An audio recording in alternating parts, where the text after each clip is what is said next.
Welcome back. I wonder if Tonio's going to get us to restart because he wasn't here for that. I don't know where he just went, but episode 102 of Brickshottas with Billy and Tonio.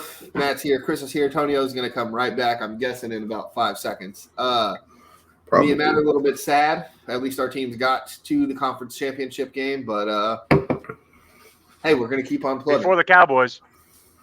Yeah. Brother, I got a World Series this year. I don't give a fuck about nothing for the next 365 I got days. A national championship, and I'm still hungry.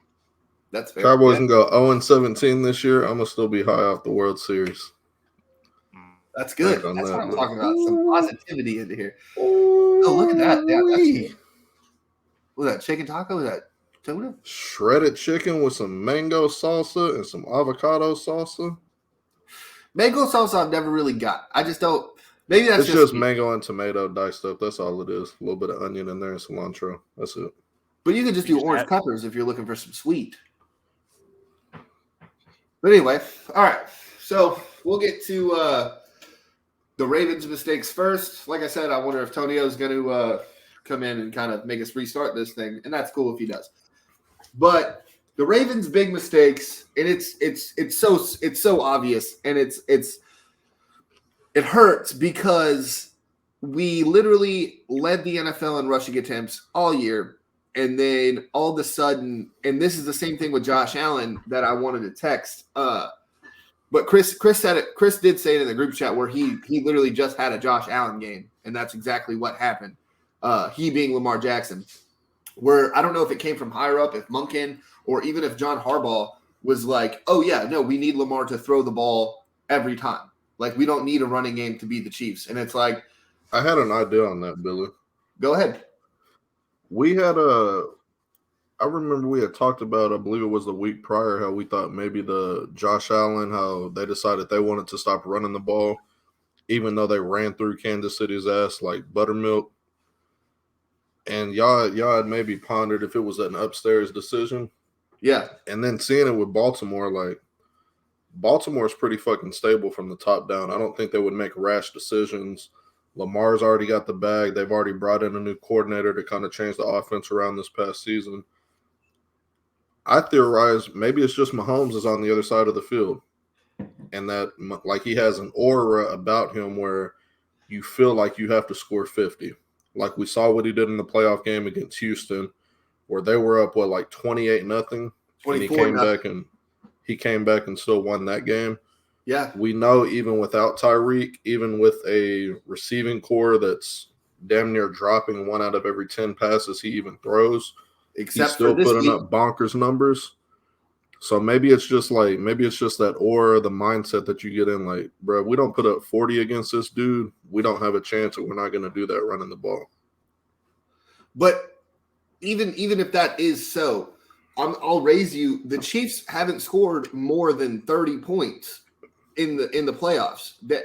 They have won, and I don't have the numbers now. Like now that I'm thinking about it, obviously, but the Chiefs have not been the juggernaut offense we have seen this year. And the Bills, they had 186 rushing yards and then stopped. We didn't even start to run the ball. Our first drive was a 3-and-out. We ran the ball one time with Justice Hill, who's no slouch. I'm not saying he's not a starting running back anywhere, but he works in the Ravens system. But we didn't even – Gus Edwards had a 15-yard carry within the first 10 minutes of the game. And we just were like, no, we can't do it that way. And they were never down by more than a touchdown, I think, at any point in the entire game. They were down at 10.5. Okay. They got a field goal pretty quick, though, if I remember right. Yeah, so they went down. Kansas City went down, got the field goal first drive. Second drive, they went and scored. And I'm sitting here. I'm at home, and I'm like, fuck. But we got that touchdown. I was like, all right, cool. I'll take the blames for Flock Nation because I went upstairs to put my kids down for a nap. That's when Lamar threw that touchdown. And my dumbass, I came back downstairs. I should have just stayed upstairs and just sat up there and waited for the dub to come, but I didn't. Being selfish. So I was gonna ask, and I'll bring it to you, Matt. What happened to the Ravens other than not running the ball? Was there anything else, or is this the whole reason? I think outside of Lamar, like the run game didn't get going, but I really don't know. Like Gus to be honest Edwards with you, I averaged don't know 6.7 yards a carry on his 3 carries. Yeah, I don't know what the Ravens were doing. Like if that makes sense. Like what their plan was. Like it didn't seem like they had their identity or an identity in that game. Like there wasn't like a plan of action, if that makes sense. No, and I get that, but what was why stop doing what you've done? And Chris said, like, is it the aura? And it's kind of like if we're doing the aura argument, I'll go back to the 28-3 Falcons against Brady. Like you keep passing when you have that big of a lead. Like there's no other reason to do it. You're playing the clock at that point. And it's like, are you so scared to just play the clock so early? Is that like, are we just so scared to run the clock? Jesus. It's almost like they're playing to not lose the game. But that's what I'm saying. And it's like, the defense is so good. Patrick Mahomes only scored 17 points. It wasn't, they were shut out in the second half. And so I understand, okay, let's say the first half we go and we're not trying to establish a run game. The second half, they weren't scoring the ball. They came out, they got the ball first, 3 and out. And I was like, all right, here we go. Now we're going to start running the ball. Go ahead, Tonio. What? I'm here. Chris had me kicked because we was going to talk about this subject first. I know. Did Chris go yet?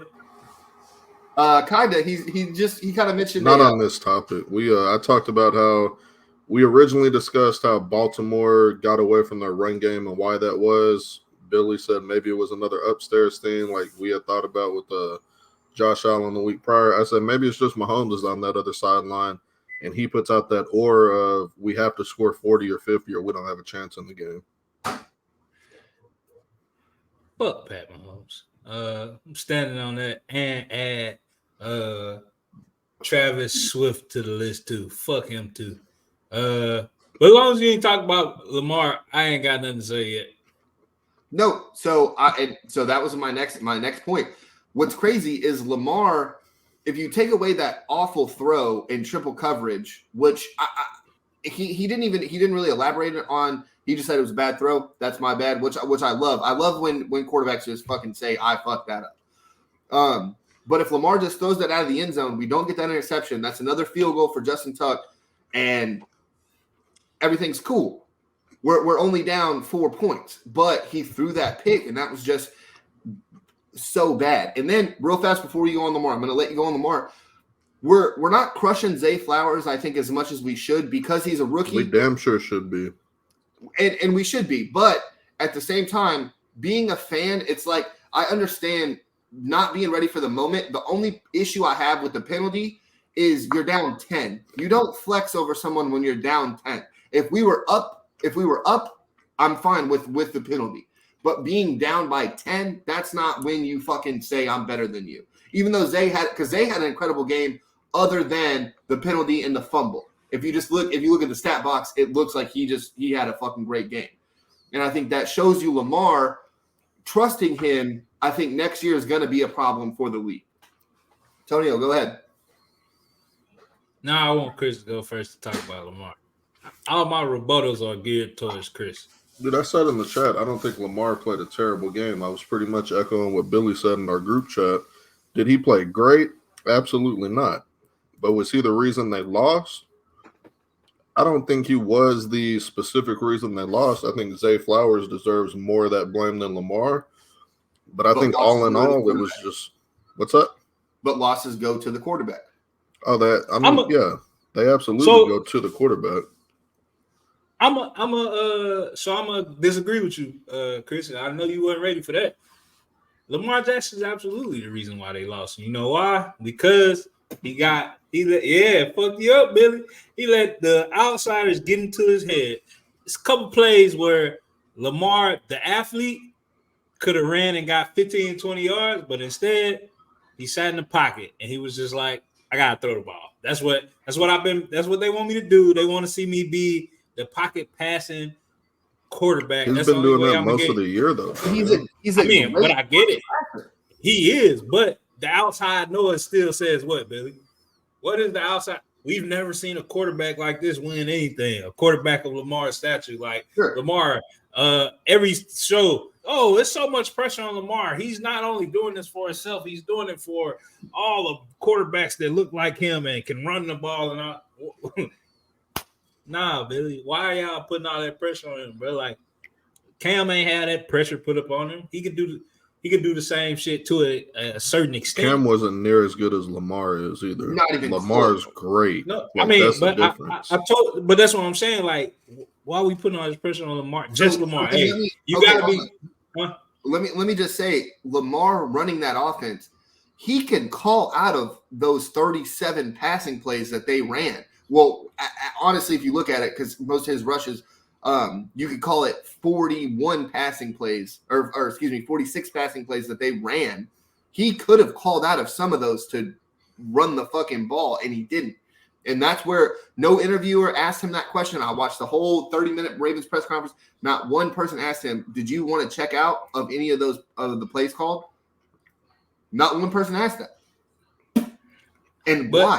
Why? If you were Lamar, if that's Tom Brady, they weren't stacking the box against us at all. They were ready to go zone coverage and rush 4. They had, I think it was like a 13. They weren't even doing real rushes. Like, they were rushing to contain him in the pocket. No, they were doing had the wide rushes. They had a lot of shown blitzes, but backed out of them as soon as it was. And then we're running a play action when we haven't ran the ball in 18 downs. Why would you have those linebackers come up? We haven't ran the ball in 18 downs. What are we running play action for? The Ravens, we have done this year, especially this year with Lamar in the pocket, the way he's looked, we have ran, play action, ran, throw, run. That's what we are doing. And then all of a sudden we get to this playoff game, and I'm going to raise you in 2019, the same thing happened. The Ravens were down by 8 points. That was the biggest deficit of the Ravens-Titans game when we lost that. And Lamar threw the ball 42 fucking times. He had never thrown that many times in his career. And how much of this is on coaching, Billy? No, and that's where I think John Harbaugh is not getting crushed either. That's where I was going to go with Zay Flowers not getting crushed as much as he should, but he's a rookie. John Harbaugh is a revered head coach in this league. He's one of the best coaches in the league, and we're not crushing him enough. Tomlin gets crushed for having the shittiest quarterback play, but now John Harbaugh is not going to get crushed for this? Come on, man. Your defensive coordinator, who just got a head coaching job, and we'll talk about that later, literally called an incredible game and held Patrick Mahomes and Travis Kelce to 17 points. Now, I don't know if you want me to go off on the Chiefs, or are you done with the Ravens, Tonio? I got to ask our resident quarterback analyst. Right now, who's top 4 quarterbacks in the league right now, Chris? Off the top of my head, it's probably Mahomes, one, of course. I put Josh Allen in there, and then pick any of the 3 that you want for the last 2 spots between Lamar, Purdy, and Goff. That's interesting. So I'm glad you took Herbert out of there. About time. Jesus Christ. Let me throw some shit like after this Lamar game, because if Lamar would have won, Lamar would have had to be your number 2, right? Like, just had to be your number 2, because you're going to the Super Bowl, and he just put your number 1 out. Yeah, so he gotta go. He gotta be your number 2, Chris, right? Well, Eli beat Brady in 2 Super Bowls, and he's nowhere near Brady anywhere on any list. I don't do that whole A beats B, A is better than B. Like, I don't play that. I mean, I'm talking about for the season, Chris. If fuck a resume, I'm talking about for the year. If Lamar this year. Yeah, if it's just this year, then Purdy's probably number 1. I don't even know if I want to talk about this anymore. Brock Purdy's still just a Jag, baby. But he brought him back. He brought him back from the 3-possession game in the second half. I don't give a fuck. I'm siding with Cam the whole time. You like his sweater, so you do too. Hey, let me read some numbers to you real quick. Just specifically, Billy. So this quarterback right here, 26 of 41, 270 yards, 1 touchdown, 2 interceptions. Considered a top 2 quarterback in the league last year. Who is that? Is that Lamar? Who that was his numbers? I don't know. No, that wasn't his number. Huh? No, Allen, it was Josh Allen. That was Joe Burrow last year. Now, you know what's crazy? Like after this, after Joe Burrow had that shitty ass performance and lost the game, you know what the excuses was? And I ain't pulled a picture up, but one of our resident analysts was even on that bandwagon, was like the ref sold. His offensive line was trash, but he's still a top 2 quarterback in the league after that performance now. But he threw 2 picks, Billy. Lamar, 20, 37, 272, 1 touchdown, 1 pick. He a running back. He overrated. Sucks in the postseason. Can't be a quarterback. Now, what's the difference? I'm asking you, Chris. What's the difference in the 2?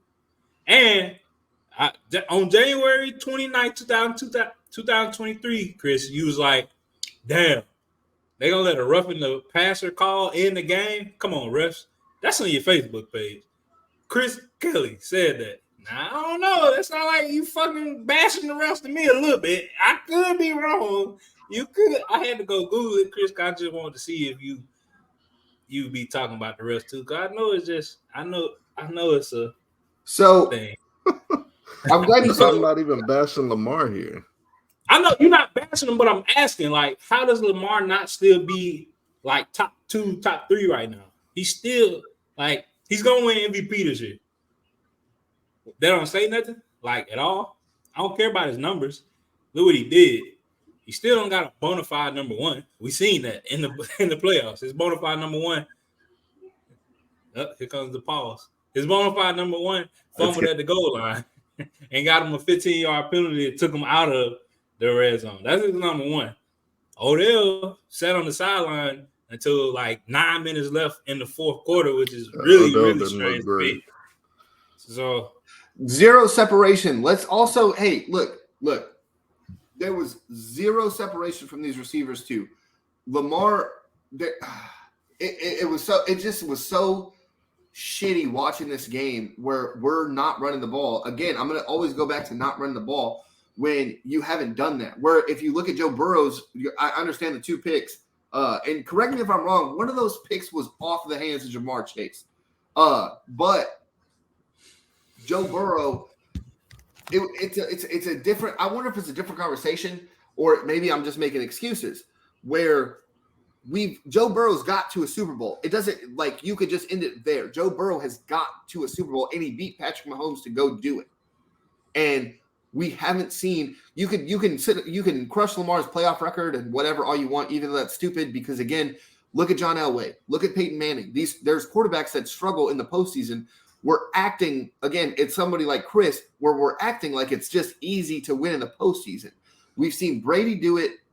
We're now seeing Patrick Mahomes do it almost to a better extent than what Brady was doing it, especially early in his career, where this is the first year we've seen where the defense is kind of, let's say not carrying Mahomes, but the defense is the number 1 thing in this postseason for the Chiefs.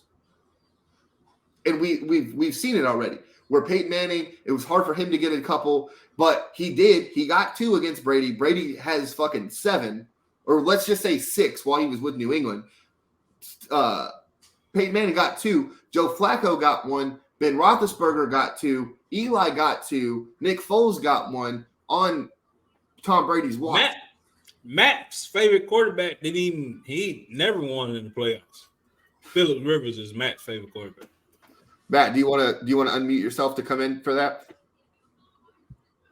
Oh, can you not unmute yourself? Is that a thing on here? Muted. Why was I muted? I don't know. Because you said Jared Goff was like top 4 quarterback right now. It's stupid. Well, he's one of the last 4. Was he one of the top 4 quarterbacks left in football? And he's still. I mean, I get that, but he still wasn't top 4. Like, I'll go pick some. Go get somebody at home. Sure.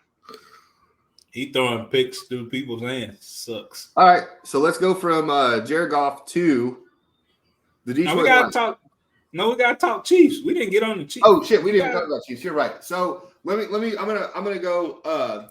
The Justin Tucker Travis Kelce, Patrick Mahomes banter in the first in the pregame, right? Number one, this showed me that we were not fucking ready for this game at all. The fact that Justin Tucker's making, and he was poking fun. Justin Tucker even said, I was just trying to have fun with them. I was just laughing. I thought it was funny. And that's not what Patrick No Mahomes. fucking time for games in the AFC Championship, dog. Come on now. Let me speak on that. Let me speak on that real quick, Billy. I got one more. I got one more, and then you can go. Right.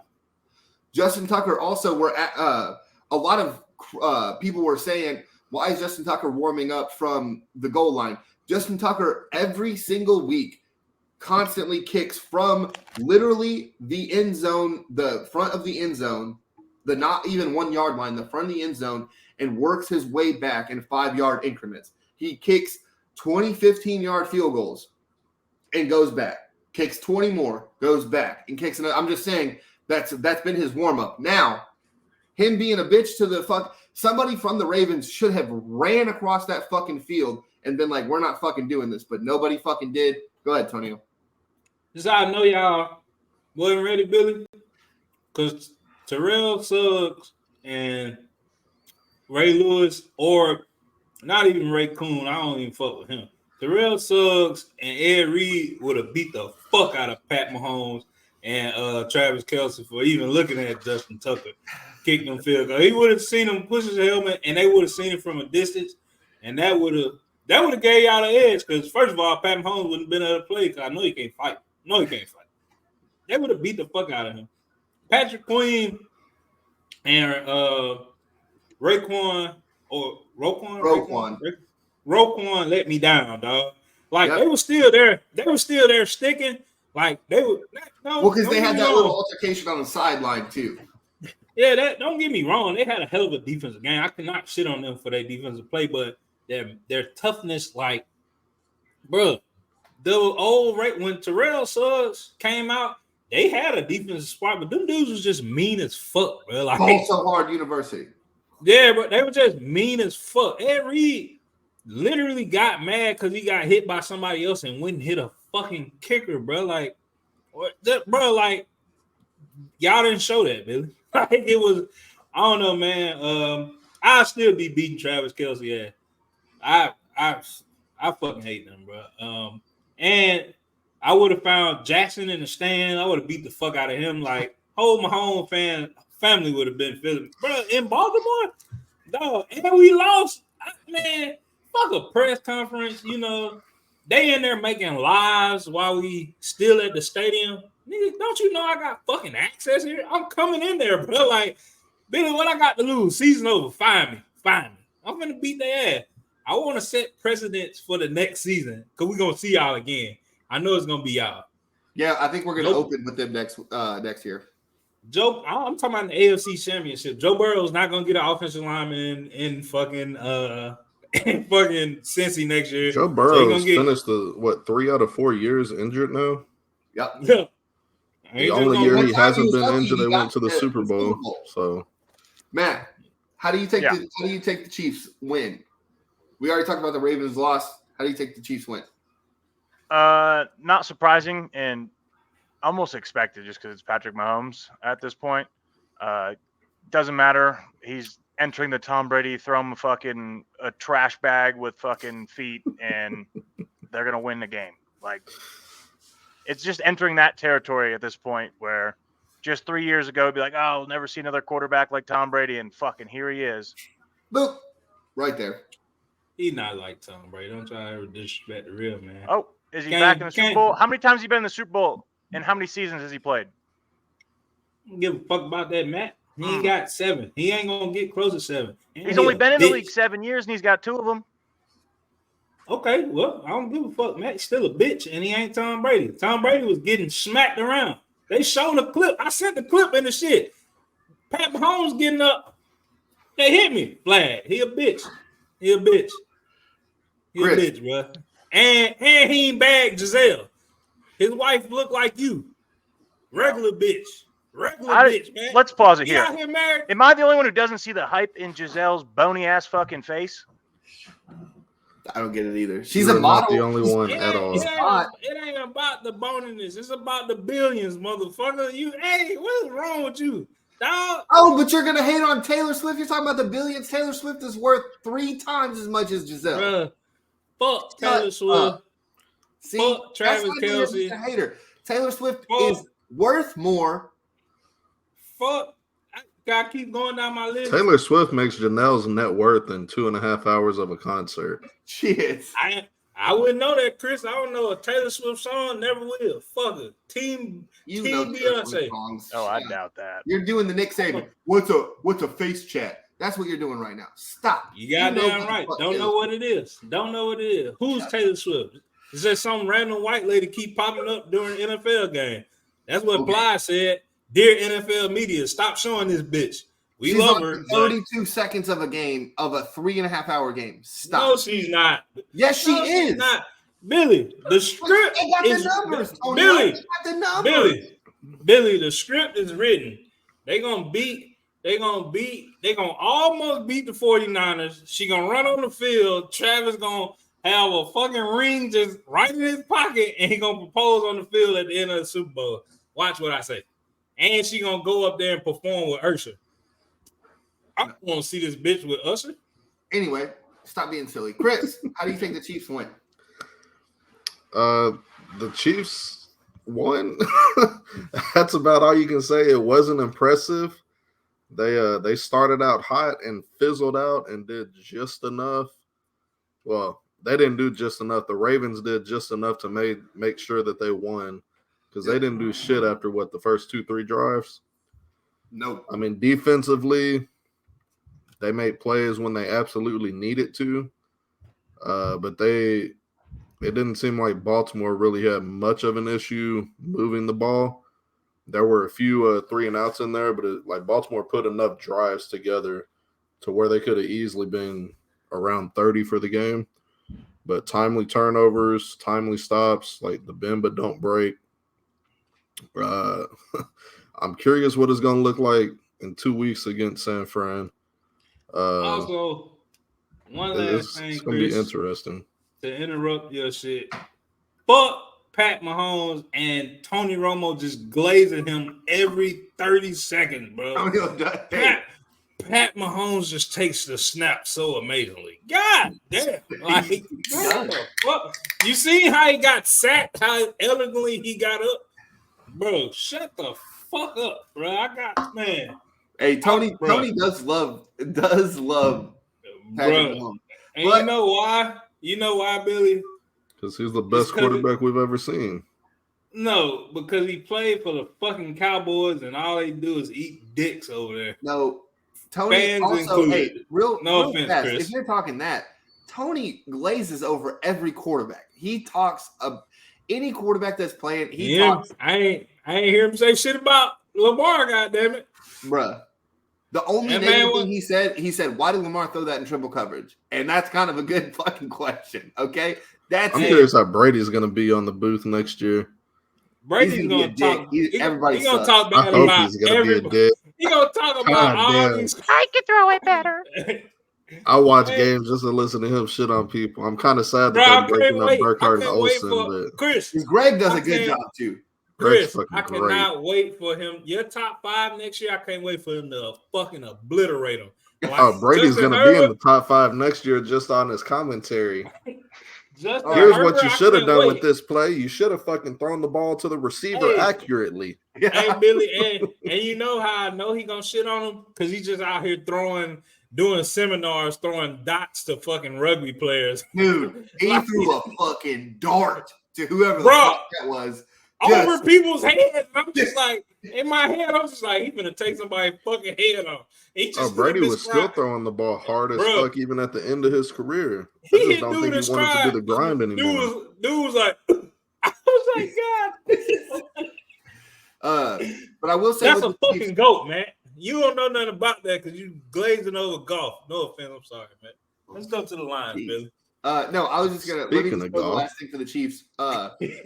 They converted 2 3rd and 9s and 1 3rd and 5 and 1 3rd and 7 with incredible catches. Pat Mahomes did a really great job of getting out of a sack, Lamar-esque looking, throwing it to Kelsey, who literally jumped backwards to grab it. Oh my God, that was a play where he was scrambling around for like 10 seconds behind the line. That was incredible. Throw it. Just don't call holding no more. Fuck. The Ravens didn't get a lot of hold calls that they should have probably had. I was sitting there, I was like, oh shit, that's a hold. And then we got the first down. I was like, woo, woo, all right. But hey, I was happy to be in the AFC title game. It was just, I don't think Zay Flowers wasn't ready for any of that. Let me ask you this real quick, Billy. Last thing, and I know, was it not an effort play? Are you mad at the effort? I get the penalty. You don't do that when you're down. But, and I know Chris gonna be like, well, you could have just ran the ball. But it's potentially your last game anyway. Are you not trying to score every time you catch the ball? Is that not something that I hate the argument of you're not supposed to reach for the end zone, because if you reach for the end zone and you score and you're like, oh yeah, that's the best play to do. But if you fumble, you're like, you fucking idiot, what are you doing? And it's never it's a lose-lose. It doesn't matter. So it's Chris logic. So Chris is just okay. No, you try to score a fucking touchdown. You don't do it on second down. It doesn't matter. You're playing Patrick Mahomes. What did you just say? We're trying to score as many points as we can, and the end of the game, you're supposed to have more points than the other team, and you're trying to get more points for your team. That's what. If I wasn't the number one rushing offense in the league, I might agree with that. We're not running the fucking ball. Maybe Zay knew we weren't running the ball, so he was like, "Well, I better score right here because we're not going to try to run it in there." Zay couldn't even think about his actions after he made a big fucking play. You think he's trying to think about the next play? No. I do think it was hilarious that the guy that he stood over is the guy that made him fumble, though. No, that's karma. That's poetic justice. Now, let's go on to the Detroit Lions. Matt, what happened? We've got 3 practice squad corners starting on our team. That's what happened. I mean, so what happened in the first half? Practice squad players did really good in the first half. What happened? What happened is that the practice squad players finally got exploited, and balls were bouncing off their face like a fucking Johnny Sins movie. Jesus Christ! Like, I don't know what else. Like, the calls you guys are going to bring up, the Dan Campbell calls, all of them were fine. They were drop balls. They just were not executed. The calls were right. They just weren't executed. And they've been doing that all year. See, real fast before you go. Yeah. Real fast before you go. Dan Campbell's getting shit on for doing the same fucking thing that got them to where they were, and the Ravens didn't run the ball, the same thing that got them to where they were, and we're crushing them for that. You can't crush Dan Campbell for doing what he was doing the whole fucking year to get them there. Matt's right. Those drops were bad. Now, Matt, let me ask you one more time before Tonio goes. Sorry. Are you okay with the receiver? I think it's Raymond, right? Khalif Raymond? Josh Reynolds, who was just saying shit happens. Are you cool with that as a Lions fan? I mean, I don't think he's dropped a single ball all year. And now he drops 2 of them. Like, if you don't drop a ball all year, like, you're bound to drop a ball unless you're Larry Fitzgerald. Like, yeah. You're bound to drop a ball. So it's like, it sucks that it happened in this game. So, like, shit does happen, but you'd rather have that in week 1, not the fucking NFC Championship game. Chris? You asking me about Reynolds specifically? No, what happened? I think Tonio wanted to go. I don't want to keep Tonio waiting. Hey, Matt, I apologize. First of all, I'm going to Dan Campbell thing. Dan Campbell should have been coach of the year because of that aggressiveness. He didn't waver.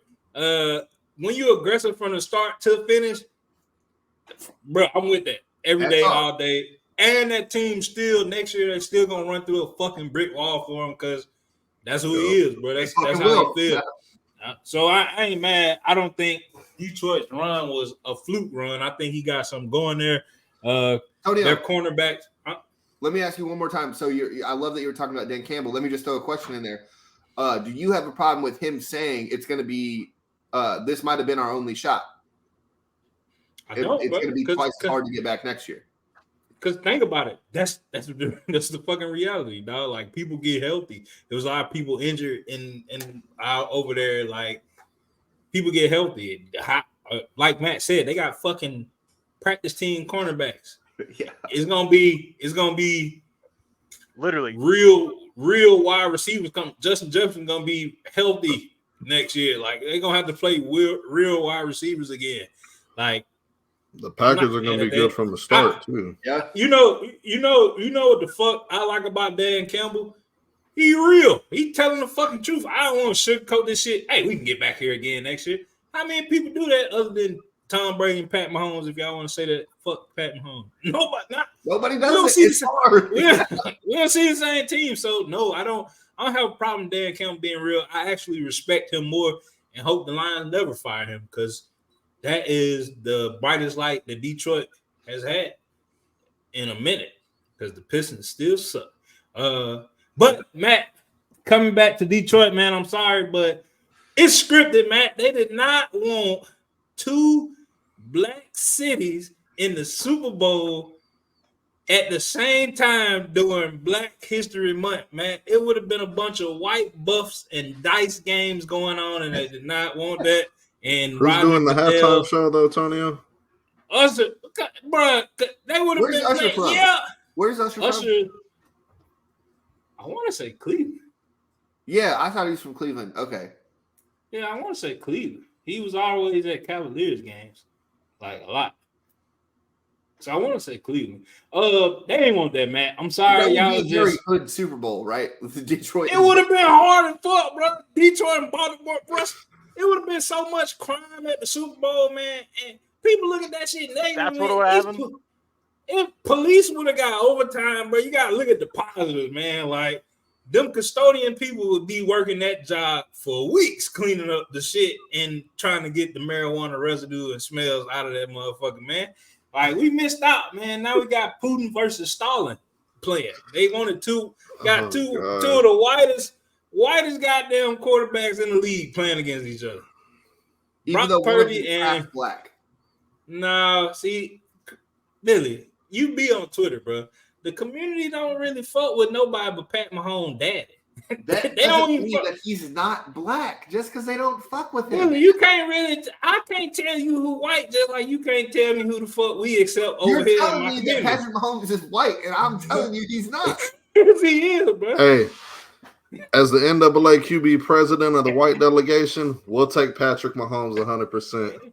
Y'all can have him, bro. We'll add him to the GOAT roster of Tom Brady and Peyton Manning and John Elway and all the other white greats. Brady, I shot to tell you, man. Brady said he wanted him a black woman from the start. He is coming over here. He wanted that same dirt the whiskey package. Paper plates and aluminum foil every game. That's what he wanted, Chris. Giselle went handing that out. All right. But nah, man. I just think Giselle wouldn't eat enough food to put on the plate anyway. Exactly. I don't think Matt should be sad at all because, like he said, them cornerbacks was trash. But they got that offense is going to be just as scary next year. I want to see, if not more. I feel like they should have found a better balance between Gibbs and Montgomery. I like the 1-2 punch, but I think we'll slowly see Gibbs take over. Gibbs got to take over. Yeah. But every time I say that, every Lions game I watch, I be if he can learn the playbook, actually. I mean, I get that, but every time I say, "Damn, Gibbs can take over," Montgomery just bust that bitch. Yeah. Damn, he looks good, bro. But Jameson Williams still fast as fuck for no reason, bro. Like just fast as fuck. Amar, what's his name? Amon-Ra St. Brown. That motherfucker, Amon-Ra is the sun guy. Top 5 wide receiver. Top 5 wide receiver. This year gonna be a top 5 wide receiver next year. Matt, y'all will be straight, man. Y'all find a good quarterback, y'all will be amazing. So what you felt about it, Billy? So y'all echoed everything that I was gonna say. But I was I'm glad that we were talking about black quarterbacks. Ryan Clark, who I love, was on Inside the NFL on the CW. They are doing a great job on that Inside the NFL. The new way they're doing it without having to do Showtime. I like it because I can actually watch it. So I think that's a big thing. But Ryan Clark said Lamar Jackson had a chance to be the first authentic black quarterback to win a Super Bowl. And I think that's kind of shitty. And you could say Patrick Mahomes, you could say Russell Wilson, right? So hold on. Before you go, Tonio, I think that's very disrespectful to the Redskins' former quarterback, Doug Williams, who went to Grambling.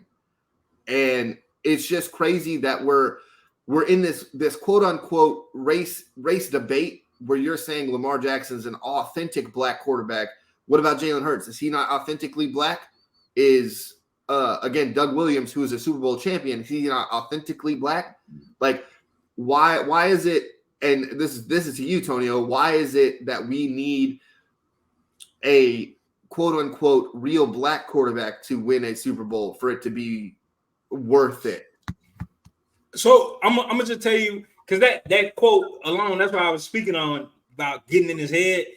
That quote alone pissed me this is my show. I could. That shit pissed me the fuck off. I forgot where I was at, man. I thought I was talking because Friday we can't cuss. Friday we cannot cuss. Yeah, he a minister. Oh, okay. Hey, real quick, Brickshottas with Billy Antonio present Coach's Corner. Y'all check that out. I don't know if Matt or Chris will be joining us. They have the privilege to, but we'll be interviewing a very, very special person in my life. Talk about football. But, bro, that shit pissed me off. First of all, Doug Williams' name is Douglas Lee Williams. That is one of the blackest fucking. That's a black fucking name if I ever known, bro. Like in my life, he is as authentically black as it is, Billy. Like, I don't know. You know where Doug Williams from, Billy? I don't know. He went to Grambling. I'm guessing Alabama somewhere in the He's South. from Zachary, Louisiana. That's a country ass naysayer, dog. He is authentically black. Oh, he's with the smart people over there. Yeah. Yeah. Jalen Hurts is authentically black. Now, who else you said? Cameron Newton would have been authentically black. I ain't gonna say nothing about Russell Wilson because when he had the girl at Wisconsin, when he came up out of there, I don't know, man. He be opening his mouth too wide to eat Subway sandwiches, man. I don't know. No, that was her. That was her. The meme. No, but he do this. He do that now. Well, he could be black now that he got Sierra, but he ain't won no quarterback in that era. I mean, no Super Bowl in that era. So, but this is what he meant to say, Billy. He wanted to say an athletic black quarterback. That's what he meant to say. That's what I was going to ask you next. Like, did he just mean like a Michael Vick lookalike? That's what he meant to say, but he didn't say it correctly. I don't think. Here's the thing: Lamar is a better passer than is probably the best passing black quarterback we've ever seen. So is that what he's saying? Lamar had the chance to be the first black passer to win a Super Bowl? Because we've seen it. He literally carries in a single season the best pocket passer rating of all time, forever. Joe Montana, Tom Brady, Patrick Mahomes, the best quarterback pocket rating ever. I don't know, man. I mean, I get it, but I don't know. Is like Steve McNair ain't like as far as passing. I get it because they ain't have as long. And Steve McNair was 6 inches from winning a Super Bowl. Also went to an HBCU. Black as hell. So is he the first? Rest in peace. Rest in peace. Big time. But it's like Ryan Clark. I don't know if he's saying Warren Moon, bro. Like Randall Cunningham. Yes. No. Like all these, bro, I be wanting to say the word, but it's too many white people on the show. You can say whatever word you want to say. We just can't. I don't want to, bro. I just don't, because I don't want nobody to be like, he just say that in front of a bunch of white guys. Then I have to be like, shut up, bitch. I don't want to do all that. That's fair. I just think he misspoke, Billy. I really want to say that he misspoke.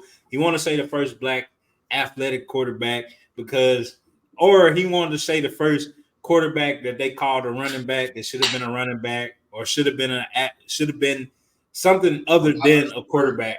Yeah, like when Bill Polian came out and said that, and you're like, shut up. What are you fucking? I want to say, and I could be wrong. He could have been saying what the fuck, even though like 4 of the quarterbacks I just named for you went to historically black college universities.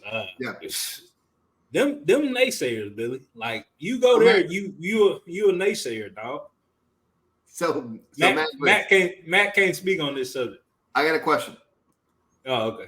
When Lamar came out in the draft in 2018, Chris, just it's a yes or no.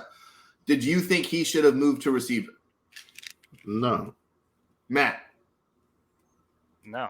Why? All right. One more question.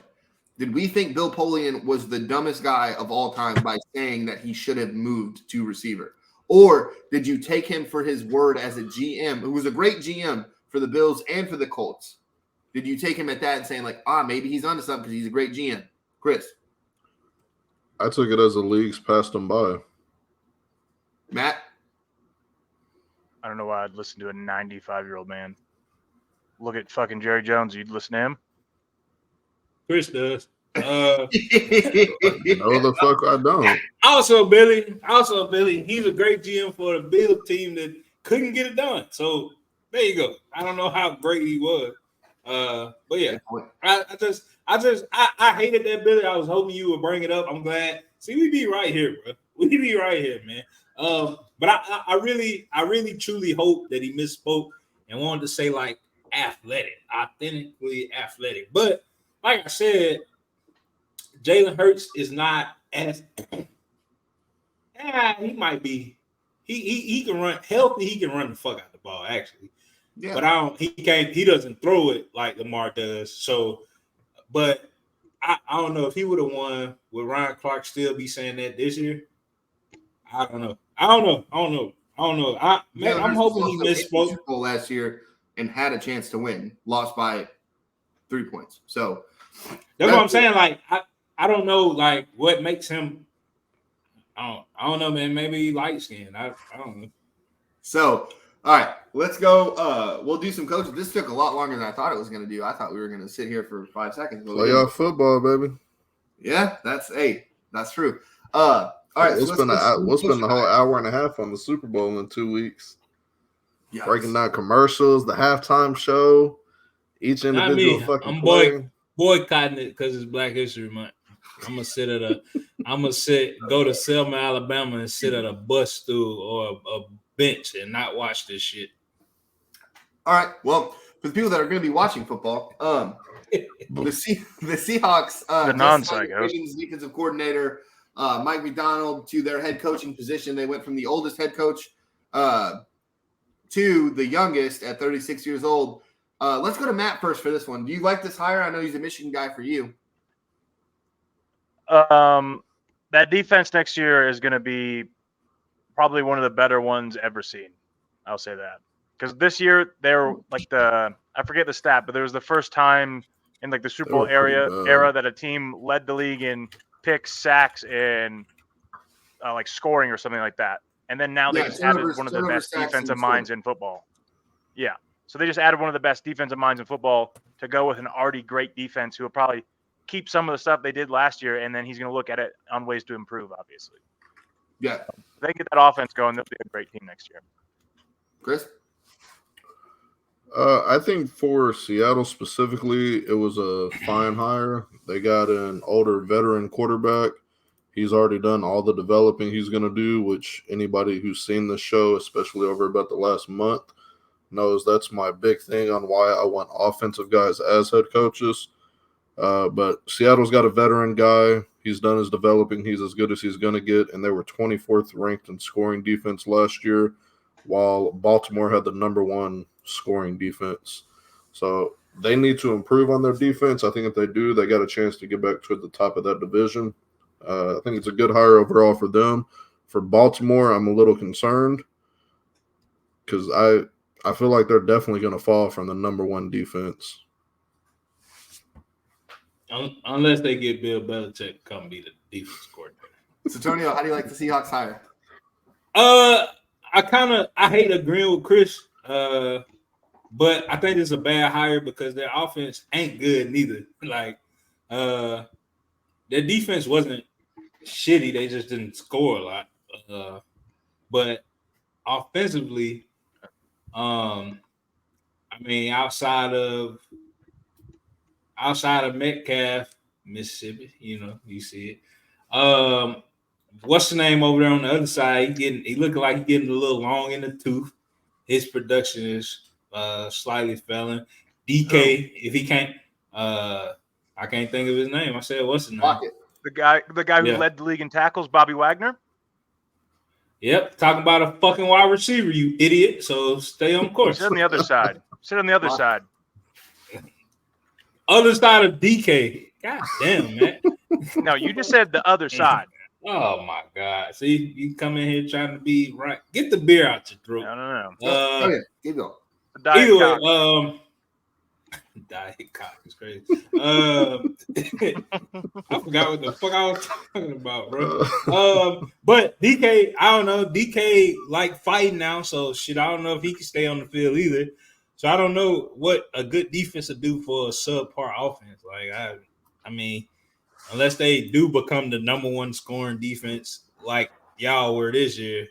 Yeah, I feel like it's a good hire for the defensive players. The linebacker on the other side that Matt mentioned that I was talking about, he'll have a good year next year. Yep. But I don't know what Gino them gonna do over there. What you think? Speaking of liking the fight and you being Mr. Black Air Force, how did we just completely skip over Debo getting fucking back cracked after a play was over in that game? Or not a DK, Debo. The barely Well, get bumped. CJ, no, when CJ ran past him and like shoulder shoved the shit out of him. No, barely tapped him and he flopped. I'm gonna be real with you, Chris. I was watching Cam and Cam was like, "Yeah, all them boys soft for real." And then I started watching it, and he was like, Trent just out there shoving, and then he was like, "But wait. Let me go back. Let me give Trent the respect he deserved." And he went out and pulled that Trent punching what's the cook name that's on with Skip now? Cornerback. Oh, Sherman. He punched Sherman. And he was like, "Play that film. Let me show you what a real gangster like on the field." And he walked up to him. He was like, "What that shit you was talking?" He was like, "What you gonna do about it?" He said, "I'm gonna punch you in your face." Richard Sherman said, "Do it." And it was probably like one of the quickest jabs I've seen from a motherfucker over 340 pounds. If it wasn't Trent involved, I don't care about it, Chris. I think some of these linebackers might get down. I feel like a couple of these linebackers will get down. But I don't. Ain't nobody got shit on the keep to leave now. Yeah, Akeem to leave, he'll get down. But other than if he Andre don't, his Johnson, brother will. Goddamn it.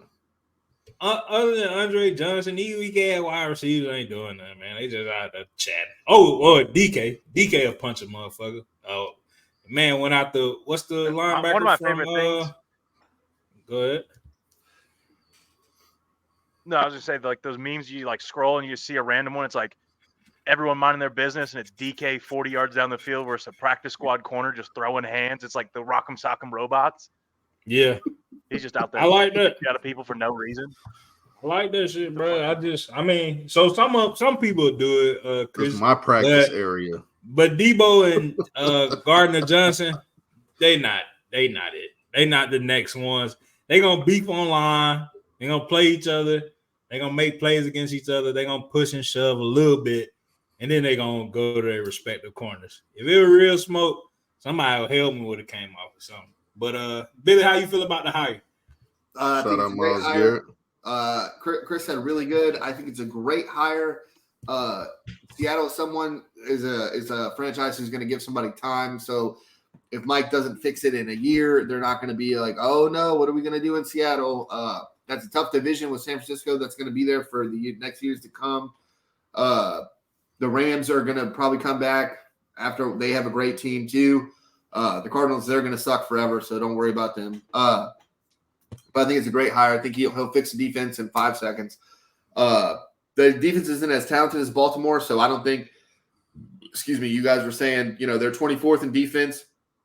I think that does have a lot to do with talent. Pete's not running a shitty defense out there. Mike maybe gets him in the top half of the league, but that offense is going to need to do a little bit more. I think he needs to hire the right offensive coordinator for what they got going on. But yeah, so we'll move on to another guy, Arthur Smith. Antonio, you think it's a good hire for the offensive coordinator job in Pittsburgh? No, I think the Steelers front office is doing everything they can do to get Mike Tomlin out of there, and he just keep fucking winning. It's Didn't like Mike Tomlin have control over the hire? Mike Tomlin wanted him there. Or Mike Tomlin trying to get fucking fired. He got to be like, he must be in a country and he's just like, I'm trying. Bro, Arthur Smith just had. Stop. I'm about to raise you, dude. I got you. This is a perfect hire. Look at Kenny Pickett Exactly. and look at Ryan Tannehill. It's going to be the same thing, and the Pittsburgh Steelers are going to be really, really, really good. Oh, Tannehill was No, adequate not in even that- Miami. not Now, even come that. on now. Not even that. Pickett's been Mike Tomlin's trashed like- every year.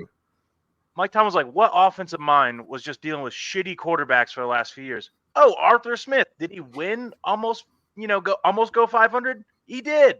That's perfect for us because I can just get him over the edge. Keep him looking like a you decent know why, coach. Matt? So he'll keep getting another job, but then he'll get fired in a year.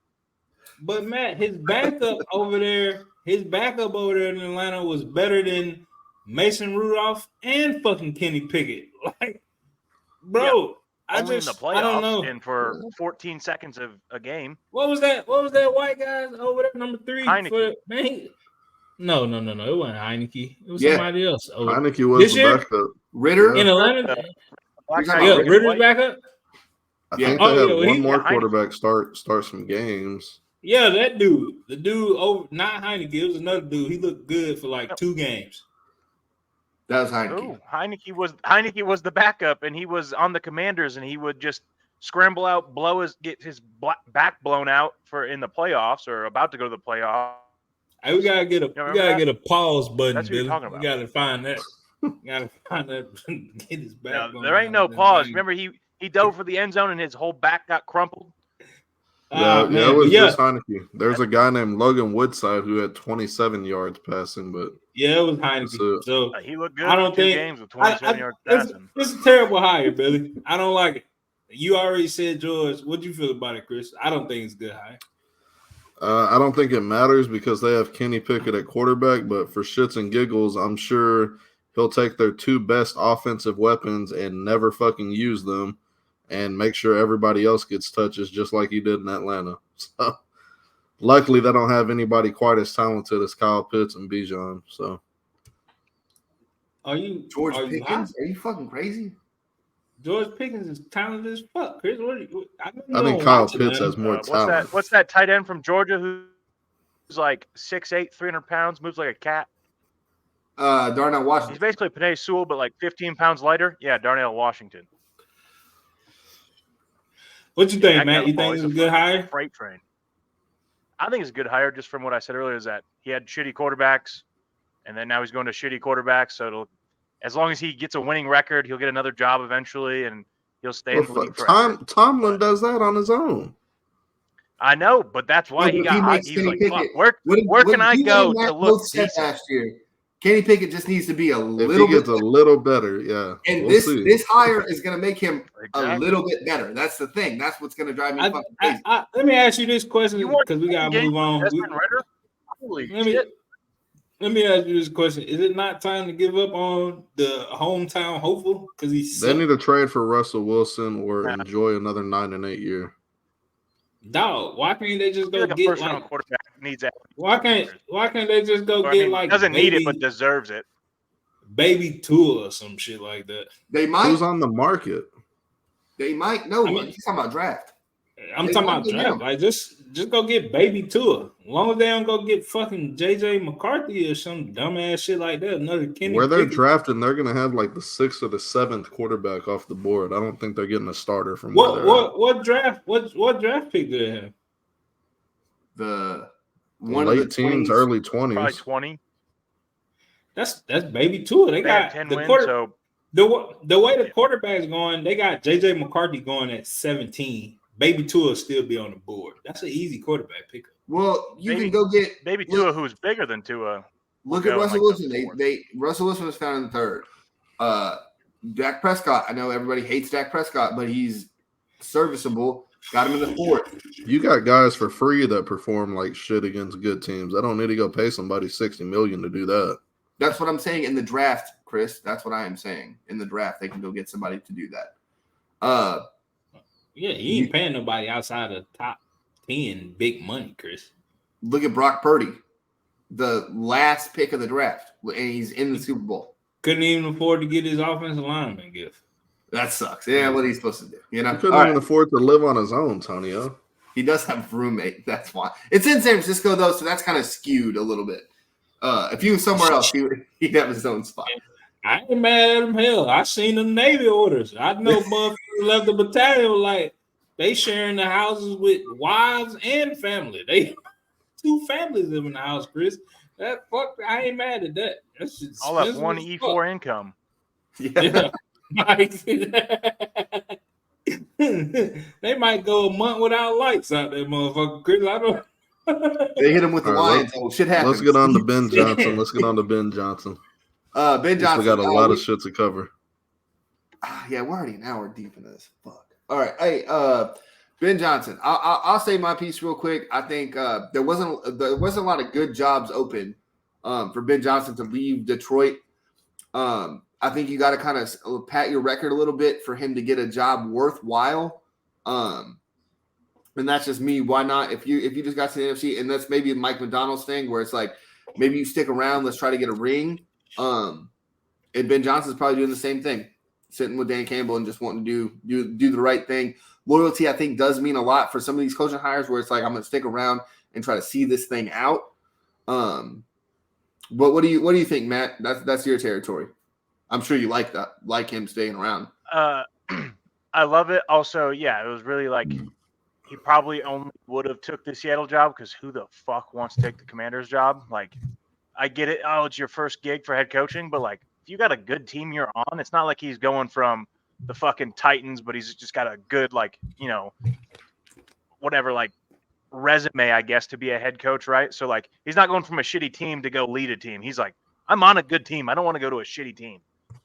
Yeah. Like, the only really good team that, like, you could have went to that, like, you know, right away you could have won was maybe the Chargers, but then you're winning like 9 games. But I'm sure Jim Harbaugh. So, like, that went out the window, and I think he was just kind of like, fuck it. Let's just run it back one more season. Because we gotta think about it. Now, I was just saying, I hope Aaron Glenn takes the Commander's job. Get him the fuck out of there. I think he's fine. I just don't think the talent's there for you guys. Chris, what about you? Not. I think him staying with the Lions is fucking great for them. It gives them a chance to continue to be one of the top teams in the NFC. I think out of the jobs that were available, I was thinking he might have gone to Washington. They got the new owner. They got big money that they're willing to pay out for somebody, or at least that's what I thought. That's how the Walmart family did when they got Sean Payton. The rumors were per Schefter, he was wanting too much money, and that scared teams off. Justina Anderson reported in December it was roughly about $15 million a year. The reason I think the Washington job is a lot better than you guys are saying, generally, we mentioned this in the pre-show, but for the viewers, OCs generally want to go somewhere where there's a quarterback or they can get their guy. And I think when you got the 3rd overall pick, you got a real shot to get your guy.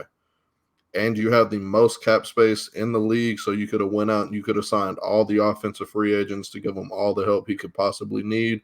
Well, Chris, I think he could have built something with Washington. But if go ahead, just Matt. money doesn't mean people want to go there. Just because you got the money to throw at them, they're not going to go to DC. They're like, oh, If it's sewage me- just bust in the stadium? No fucking thank you. This isn't the NBA. This is the NFL. They're taking the guaranteed dollars. No, but if it's me though, like, and I can only speak for myself. But if it's me and you have all this money, that means your talent pool is probably not that good because you have all this money to fucking spend. Me as a head coach, how long are you going to give me where I got to establish a culture? I got to get, and you said the 3rd overall pick. 2 of the first 2 picks are going to be quarterbacks. So now I'm getting the 3rd best quarterback I can get, regardless if I think that's my guy or not. That doesn't appeal to me, especially as an offensive guy. Like I don't want to go do that when I have a Jared Goff. Let's say if Jared Goff's contract is expiring and I'm Ben Johnson, I'm like, hey, I'm going to go to Washington. Are you going to go with me? And Jared's like, all right, I'll go. And then you're like, all right, let's go together so we could do this because. Well, that's how Shanahan went to San Fran originally, wasn't it? He thought he was going to get Kirk to come with him. And then they wound up just rotating guys in and out every single year. Well, that's what I'm saying is like, if you don't, but Shanahan took the job knowing or thinking Kurt was coming with him. So that's the thing is he at least had a plan. Whereas it's like for these other offensive guys, what's the gig? Where if you're DeMeco Ryans and you're taking over Houston, do you even take if CJ goes first? Are you taking Bryce Young too? Well, they were wanting him or Bryce, either one. They were happy to stay at 2 and take whichever fell to them. So this is how I feel about it before we get deep off into it. I think I hear what Chris saying, but that's why I disagree with him and see why he stayed at the Lions because of the owner group. The part of that owner group is Magic Johnson. And like I told y'all a couple shows ago, Magic Johnson be getting in there expecting motherfuckers to win now. Like it ain't no, hey man, let's just put him out of here. Magic Johnson, as soon as they bought the group, he started talking shit. Like in papers, like, yeah, we just got our ass. Well, that ain't the fucking winning culture that I'm used to. Chris, don't nobody want that type of pressure as they first gig as a head coach. Close to the money though. Like it's no way as an OC he's making anywhere close to what he would make as a head coach. Yeah, but I get it though, Chris. Make that money? I get it though, Chris. But who wants to go to Washington where you got this type of ownership pressure? You're not gonna be good in a year. You're not gonna be good in 2 years. Tonyo, if you're a great OC, that OC job's always gonna be there though. He could, if he gets fired tomorrow, if he takes the job today, gets fired tomorrow, he's got guaranteed head coach money, and he's on anywhere he wants as an OC. I understand that, Chris, but I mean, how many shots you gonna get at? How many shots you gonna get at being a head coach though? Like, if Jared Goff has a shitty season and he's no longer the apple in everybody's eye, he misses out on the money. I don't think we've seen Jared Goff had 2 great seasons under him. Why would it just stop all of a sudden? We also saw him have a really shitty one the first year under him. It took a second. That's what we're saying is like, are you going to get that support as a head coach? Dan Campbell lost every single game his first year. Every other coach is getting fired after that, except Dan Campbell. Why would you want to leave an organization that has faith and trust in you to go to some other new place that you just hope can get you going or let you establish something? I mean, I'm not saying go take the Cleveland job take the Carolina job. Yikes. But I think when you got the parameters set up to have like there's at least a vision that you can build to where you can see yourself within 2 years. I got a solid squad, and I'm making head coaching money for the first time in my life. And it's guaranteed. Matt Rule is still getting paid from Carolina. I get that. Like I said, I get it, Chris. I get it. But at the same time, like I said, man, just like I know, and who Magic Johnson is as an owner, as a GM. We seen him quit mid-season talking shit about his own team, his beloved Lakers. You don't think he's going to talk shit about you as a head coach because you went 0-8 and you like, that just ain't what I'm used to over here. Talking about it. Not only is he talking about it in the Washington paper, but now it's in LA. Motherfuckers in LA know you suck.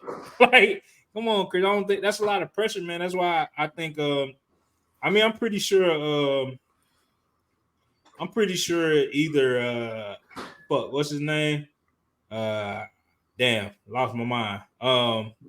Glenn probably gonna take the job though, which is kind of crazy.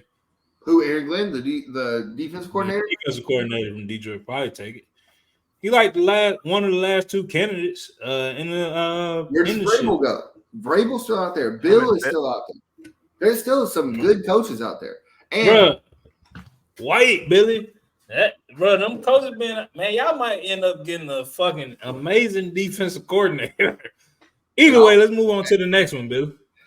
So we'll stay with coaches staying, and we'll go the Texans offensive coordinator Bobby Slowick. He's sticking around too. And if I had CJ Stroud, I probably wouldn't leave either. If I'm being for real. No state. That's amazing. Hanging out. That's amazing for the Texans and for this coach. He gonna look like the genius that made CJ Stroud look amazing. Probably offensive rookie of the year. Easily, actually. I don't know. Not easily because I don't know that wide receiver over there in fucking LA was good as fuck too. Puka had a great fucking year. Yeah. So he broke playoff records. Yeah. Yeah. So I don't know if it's in the bag, but he a quarterback, so it's probably in the bag. That's what I was thinking. For real. That's great for him, and the quarterback coach ain't going nowhere neither. So now they names out of there because I don't know where the fuck you move. I don't know what the jump is from quarterback coach. Do you jump from quarterback coach to OC offensive coordinator? Yeah. So that's usually the jump. So, hey, bro, I'll make that career till CJ show me that he got a decline and he a fucking rookie. So we got some years. So I ain't mad. Yeah. And I got a pay raise. Fuck it. We out here. Playoffs my first year. I'm good. I don't know. That's how I feel. What you think, Matt? I mean, is it the same situation you think for Detroit, or because they got further, you think, or because Detroit got further, it's a little better situation than Houston? I don't think his name really picked up until towards the they got bounced, right? But his name didn't really pick up until later into like the process of like the head coaching hires and stuff. And then it was the teams were gone, the good teams right away, and then Houston also throwing him a bag, and that's probably his first ever huge bag. So why not take that, get whatever guaranteed money you can, and then hopefully your team, this year wasn't a fluke, and then get a better position next year or the following year. I'm with you, Chris. Just to build off what he said, I think that's pretty much what it was. His name wasn't really rotated around. I think this time next year, assuming he has another really strong season with CJ, I think he'll be number 1 or number 2 right behind. It'll be him and Ben Johnson as 1 and 2 next coaching offseason. I also want to say, assuming Dak winds up getting a fucking extension with the Cowboys, I'm happy that my future team retained our OC. So that fucking thrills me. You can't fucking switch like that, Chris. If they fucking extend them, I'm switching allegiances. No, dude, you're 30 years old. You can't. I don't give a fuck. Chris, the only way you can do it, and y'all hearing it from me at 1 hour 11 minutes, Chris, all your Cowboys memorabilia you gotta burn live on the show. If they extend that, that's the only way you can switch. I'm with it. All I got left is a fucking beanie. And me and Billy will send you a fucking Stroud jersey. We'll send you a Stroud jersey. That's including your Troy Aikman naked firefighter signed calendar you got there, all right? Those are worth some money. I'm going to feel bad when you burn that one. The what?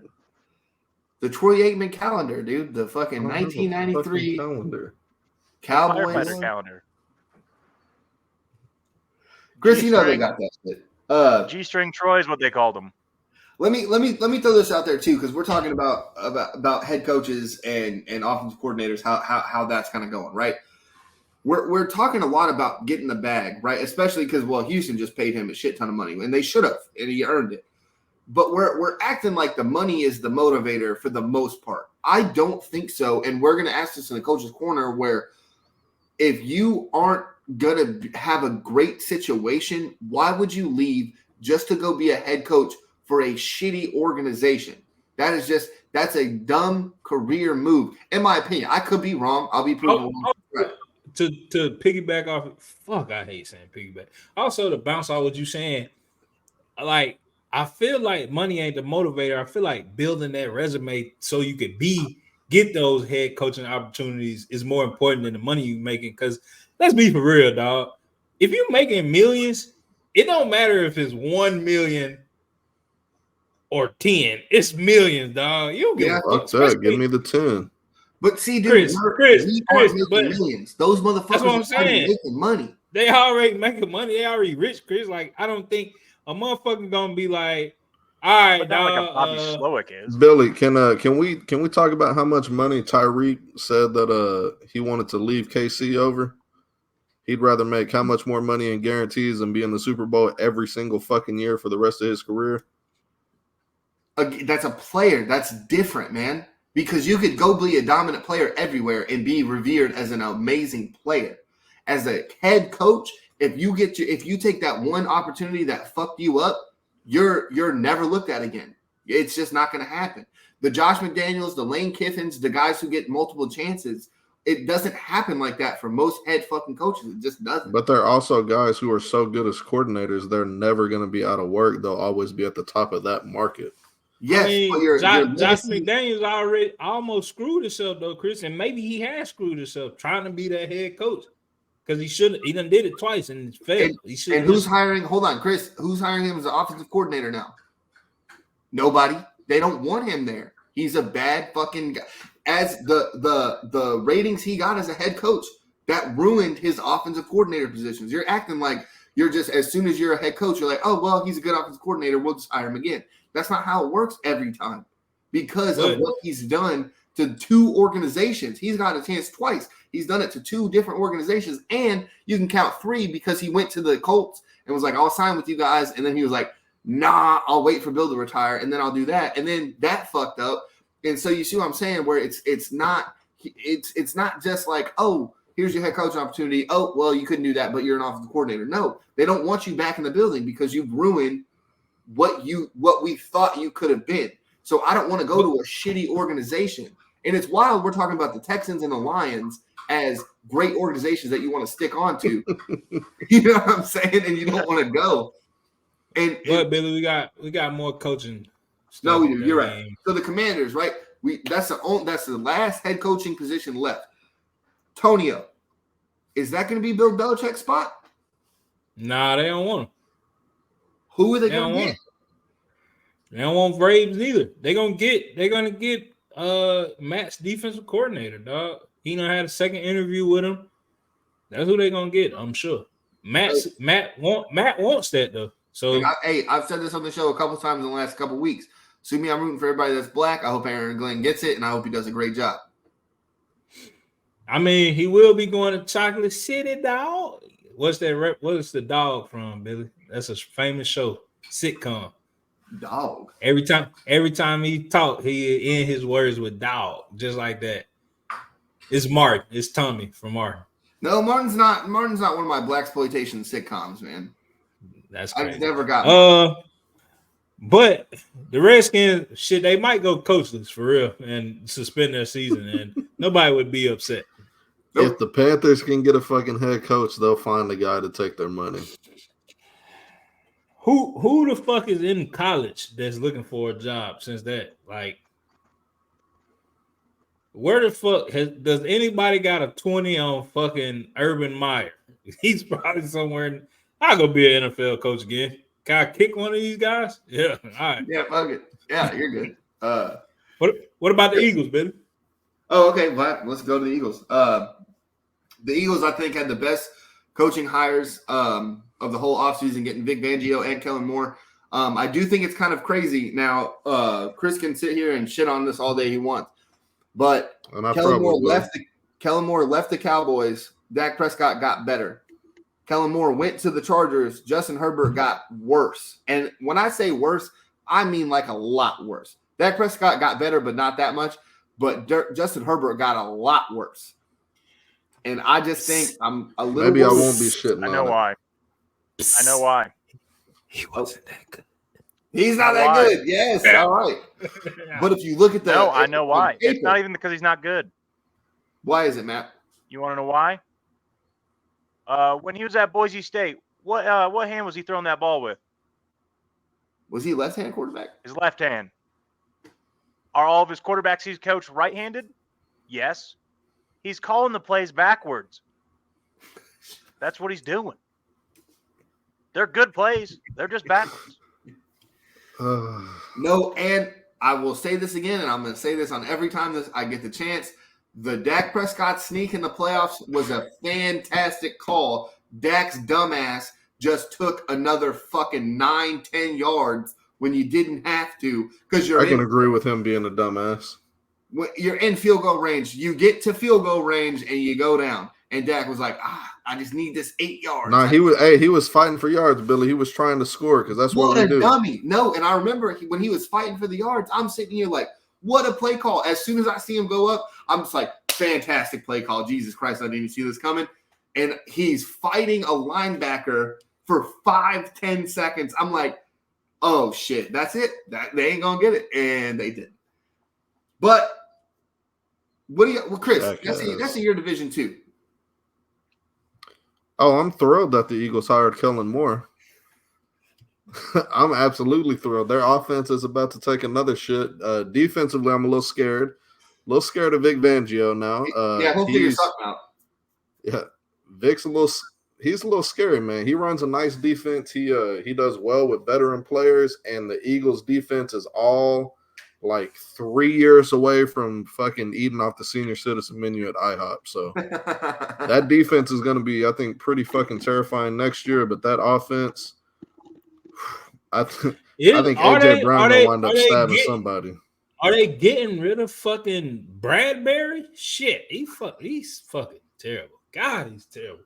Oh, Vic Fangio will bring the pass rush back. Bradbury ain't gonna have to cover nobody but for about a second and a half. He should be able to do that. He can't do that. He can't do that. He's terrible. Matt, tell me about the hires. Chris, while he's looking at the hires, look up that Jerry Jones quote real fast. Matt, are those good hires or not? I think the Vic Fangio one is going to be very good. The Kellen Moore, I mean, their offense couldn't have been worse than it was last year. So same thing we say with fucking that idiot out there in Pittsburgh, like just a little bit better and they'll be fine. That defense will be a lot better. So. No, I think the same thing. I do think that's hilarious that he calls the plays backwards. I think that's so goddamn funny, Matt. That was good. But Jerry Jones came out with a quote, and it was kind of stupid. And I'm going to let Chris read it, and then Antonio, you react to this Jerry Jones quote. You want the one about next year first, or the head coach quote? Give me both of them. So the one about this upcoming season, I would anticipate with looking ahead at our key contracts that we'd like to address, we will be all in.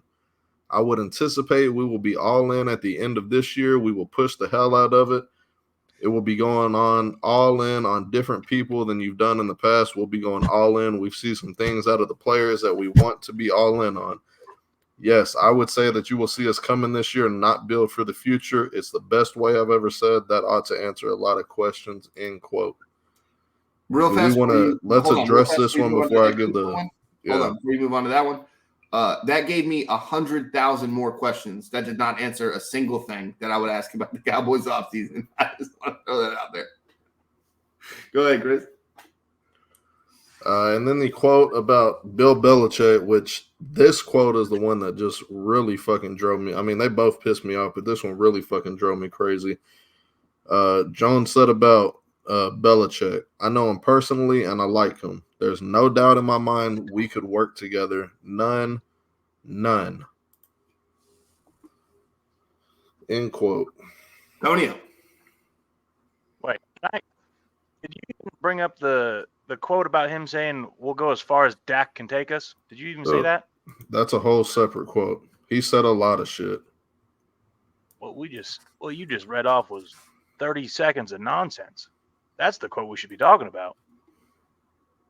Anyway, sorry. Well, I ain't gonna lie to you, Billy. I heard all I needed to hear in that first nonsense that he read. Dak is gonna be there until Jerry and him dies.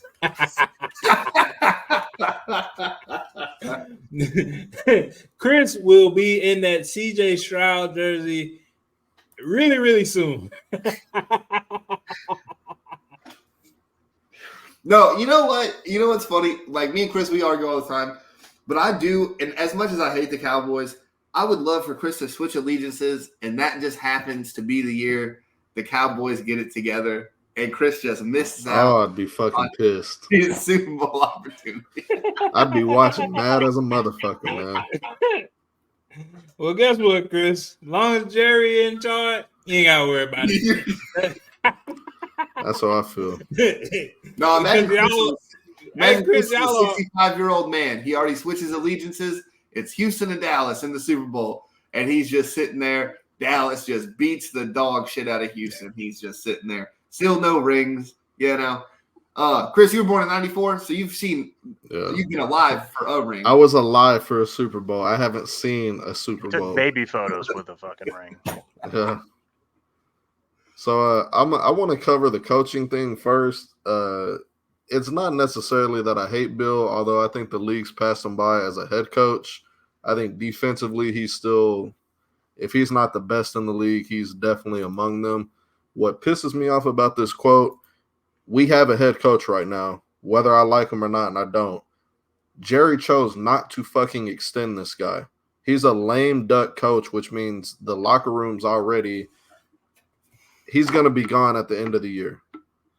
So why would you then add more pressure on your head coach and give the players more of a mindset of fuck what he says, he ain't gonna be here next year anyway?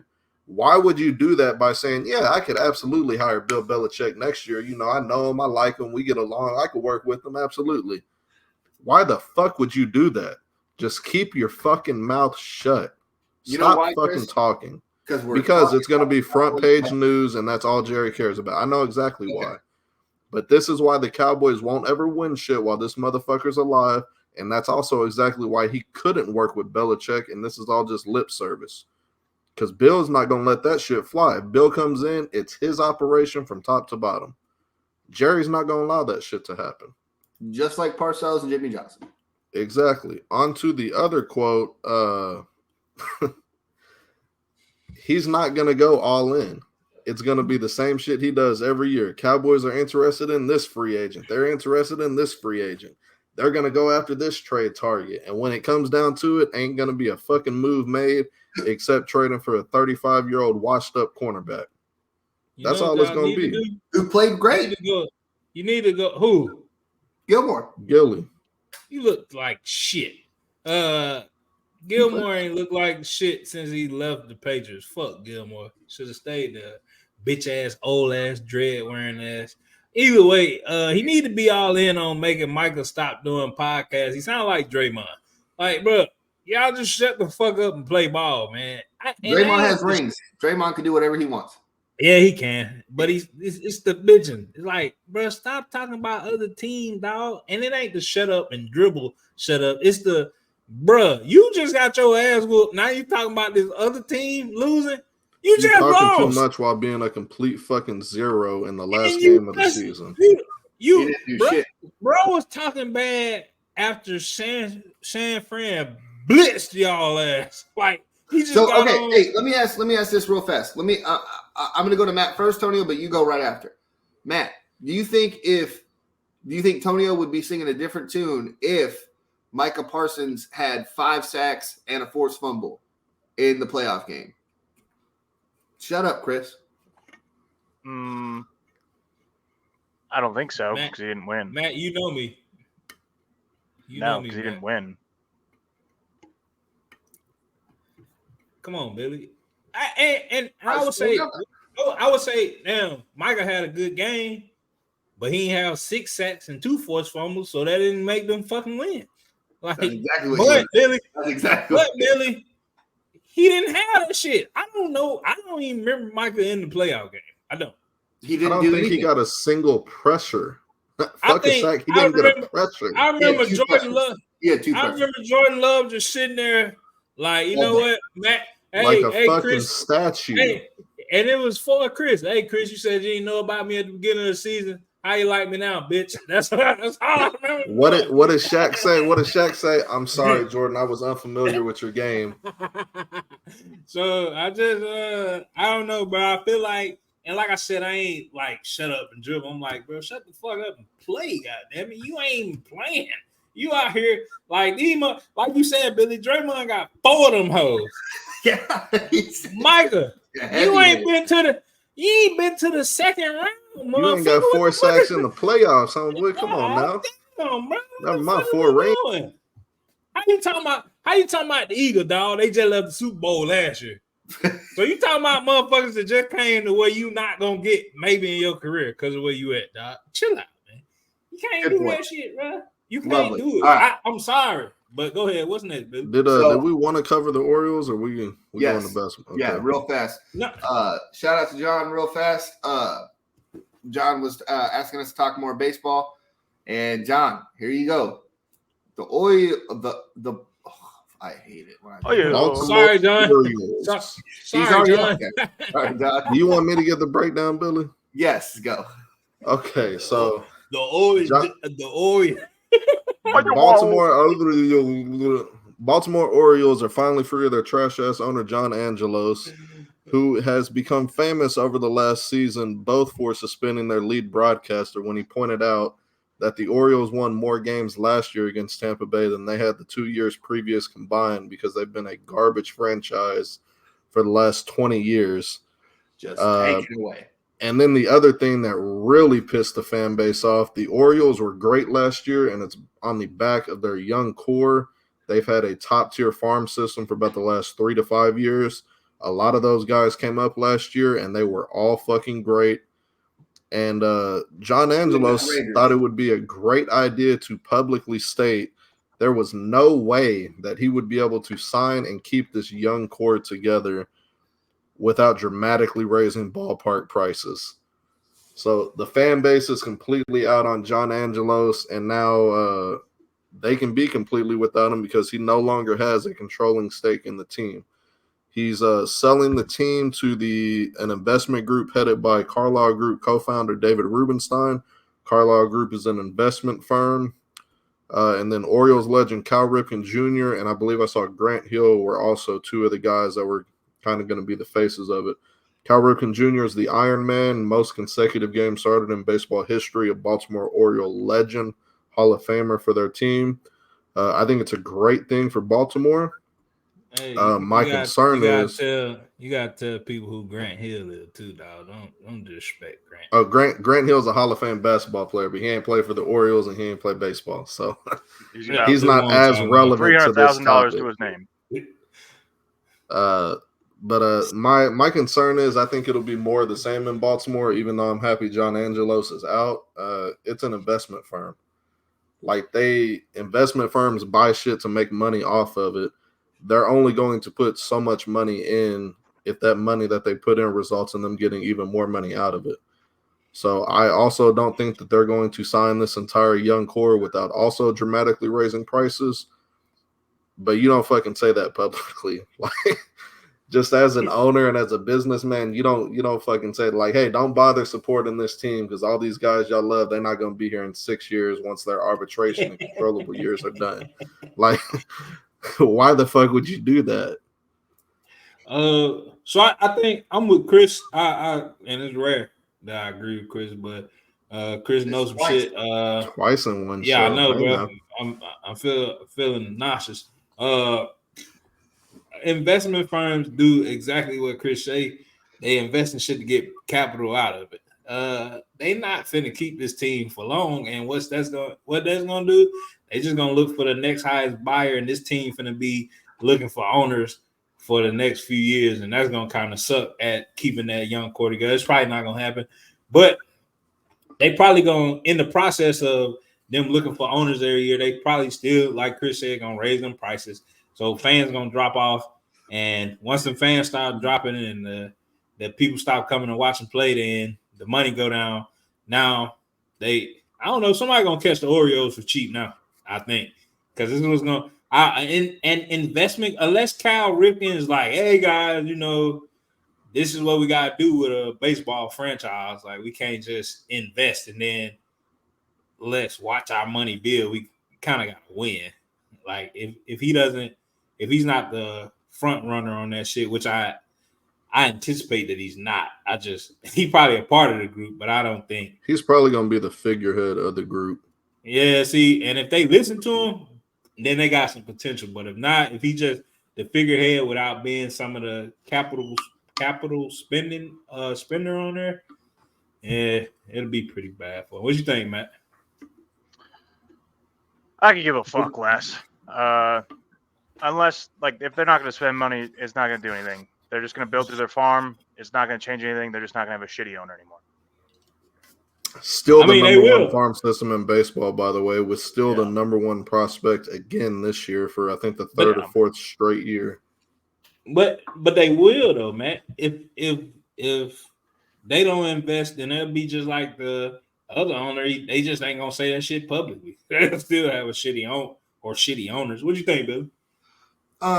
So I was gonna a couple years ago, I was thinking about switching my allegiances like Chris. I was sick of the Rangers just doing the dumbest fucking moves that I've ever seen. Let's get rid of good players. Let's try to get prospects. Let's try to do this way.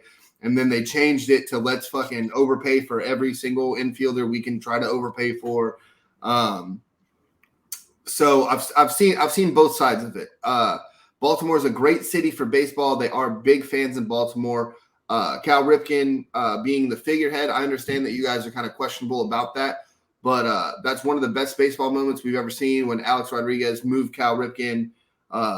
Was it to short or third? Now I'm fucking up because I'm talking about it. I think he moved him to short because that was in, I believe, 03 when he was still playing short. Because he was getting a little old in Oriole Park, which is one of the greatest baseball moments we've ever seen.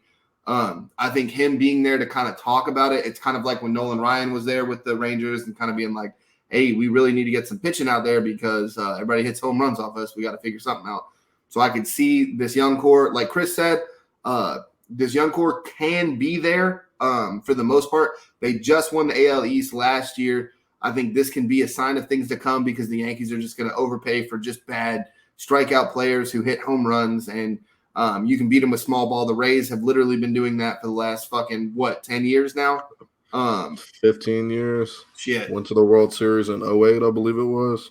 Yeah, and Baltimore went to the American League Championship 2014, 15. Lost to the Royals. Anyway, but no, I think it's a fine move. I understand that the skepticism. Got it. I understand the skepticism and all that, but I think it's a great move for Baltimore. Let's move on. We're not doing the baseline this week, but we will. Let's go ahead, Tonio. The Warriors, Lakers, OT, and Darvin Ham. So I don't know. I know Matt and Christian. Shout out to Christian. My fault, dog. Matt and Chris probably still ain't watching basketball. They may be catching some every now and then. There ain't no need to watch the Pistons. And Luka just scored 73. I'm sure Chris caught that. Probably. His dad probably called him and made him start after like 50. He was like, hey, Luka's going on a tangent. We're going to the Western Conference Finals. Shout out to your pops. He's delusional. And my player don't dodge teams. That's all I'm saying. Man, we'll get into. We might have to talk that too, baby. We might really quick.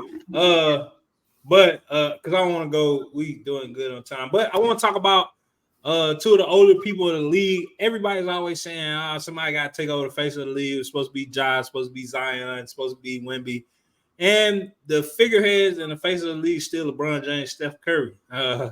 Year 21 for LeBron. Year 10, 11 for Steph, something like that. Feels like it's a lot more than that. No, it might be a lot. 13. He's 35 now. He's 35 now. Draft. Yeah, so he's 30. He's 35 now.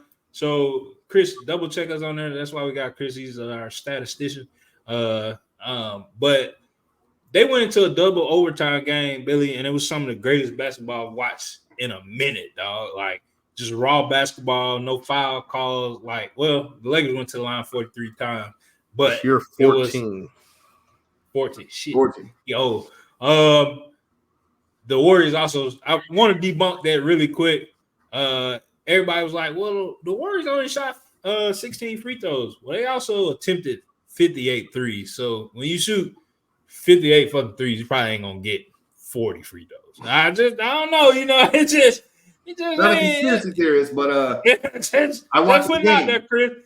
Just putting it out there, Chris. I don't know. That, yeah, maybe. But after the game, Bron and Steph shared a moment because both Ohio guys and was like, how we keep doing this shit. Billy, how the fuck, or all of y'all, how the fuck do they keep doing this shit, bro? Every time they play, it's a movie, and it's been going on for like the last 10 years.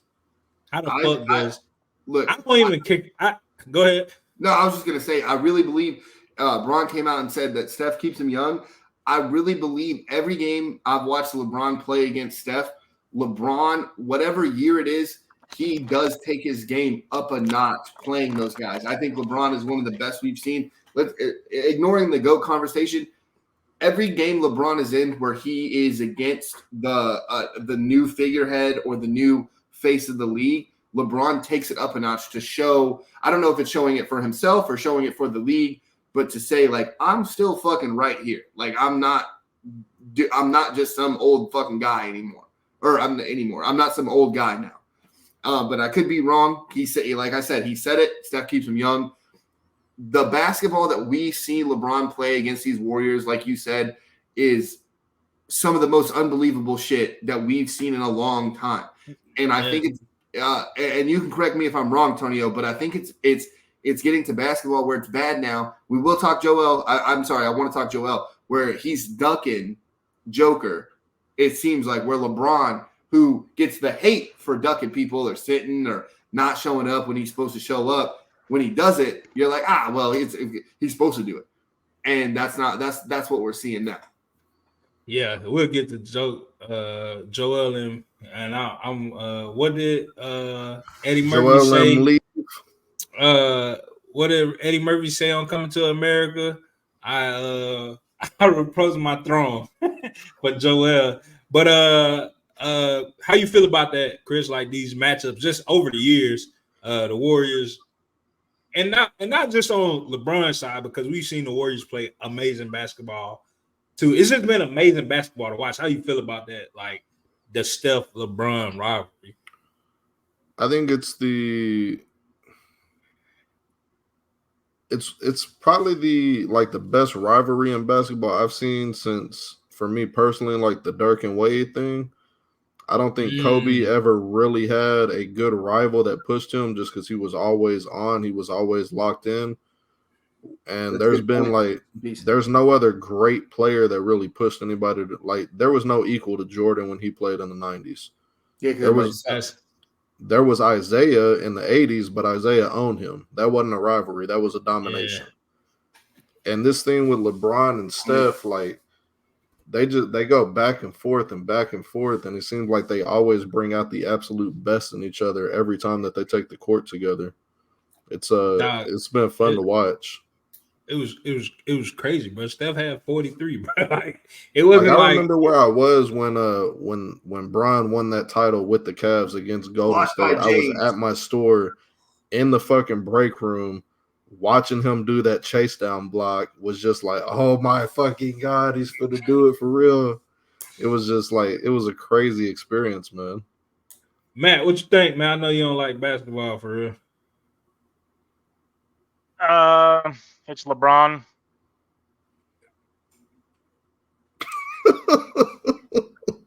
Bruh, I don't know. Bro, I don't know what you want me to say. Like put John up, Billy. I'm sorry, people. This is Matt's uncle, so they act just alike. Yeah, that's how it is. Let's get to this Joel Embiid shit real quick before we get off, Billy. The shit's crazy, dog. A whole fucking stadium looking for you is insane. A whole stadium full of fans waiting on you to come to Denver, and you just, I got motherfuckers on Twitter was like, bro, how the fuck you sit out in warm-ups? How you know you just in warm-ups and I can't do it? And the motherfuckers, like I told you, I watched a lot of Gil's, and Gil was like, if Joel was a little sore, he never gonna go at Joker sore because he want to try to give Joker 40, 50 every time. Because he can't give Joker 40 or 50. He a bitch.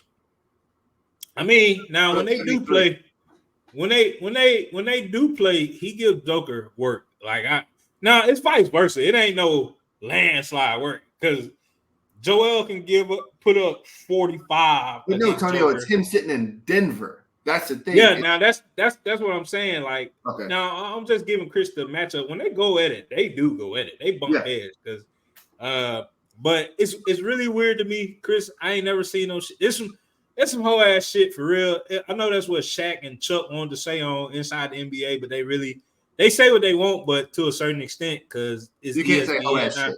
Yeah, it's Disney and shit now. So I just don't understand how you gonna be considered. Oh, it's not? Okay. No, TNT is Warner Bro. Discovery. I'm wondering, like, how you gonna sit here and say this dude's like the most dominant player in the league or the best player in the league this year, and he's ducking his competition.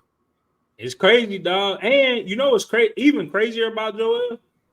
He about to play himself out MVP. Like a few more games set, Chris, and he won't be eligible for the award. Still won't be Luka though. I'm sorry to tell you. Like nobody has Luka in the MVP conversation this year. So I'll just throw this out there. I had Halliburton, but he just went down with an ankle injury too, and I was like, ugh. NBA MVP is always goofy anyway. I mean, yeah. The only reason it's goofy is because it should have been it should have literally been LeBron James for 10 years in a row. and they just can't do Well, that. it's also goofy because they gave it to Westbrook 1 year with triple doubles, and they did it the next 2 years, and he was nowhere near the voting. Yep. So if you're gonna sit here and say like, "Oh, we got to give it to him because he averaged a triple double for the whole year," what about the next 2 years? Fuck him. Like it's ridiculous. It was a narrative thing, Chris. But that's like all Billy it always said, is. Like Billy said, LeBron should have 10 MVPs. Kobe should have like 6. Like it's a lot of shit. I like Steve Nash a lot, but I don't think he should have. Shaq. I don't think he should have any. Over Kobe. Yeah, I don't think Steve Nash should have any. I don't want to take anything from him, but come on, dog. Kobe Bryant, in a league with Allen Iverson and Kobe Bryant going at each other, you get that shit to Steve fucking Nash. Now, I can't say too much because I'm black and he's Canadian. Okay, I'll say it. Steve Nash didn't deserve them MVPs at all. Fuck? So I'm just saying, but Chris, you are correct. This guy, I denounced my throne for Joel as the best player in the NBA, and I am going to officially jump on that Shai Gilgeous or Shea Gilgeous Alexander train, and he is the best player in the NBA right now. Most consistent, like I said, he remind me of a young Paul George, like an Indiana Pacers Paul George. Game's just smooth. Ain't really no guarding him for real. Probably can go off for 70, but he played the game the right way. I also want to address that real quick, Billy. I know I said I was going to be quick. I want to address the people say there ain't no defense being played. I feel like there's not. Defense is being played because you can double team motherfuckers. Now, they pulled up a clip of Jordan playing, getting defense played on him, and the other 4 players on the court literally couldn't come and help. Like, they couldn't come double team. It was literally ISO, and then it's one-on-one. Unless you drove into the paint.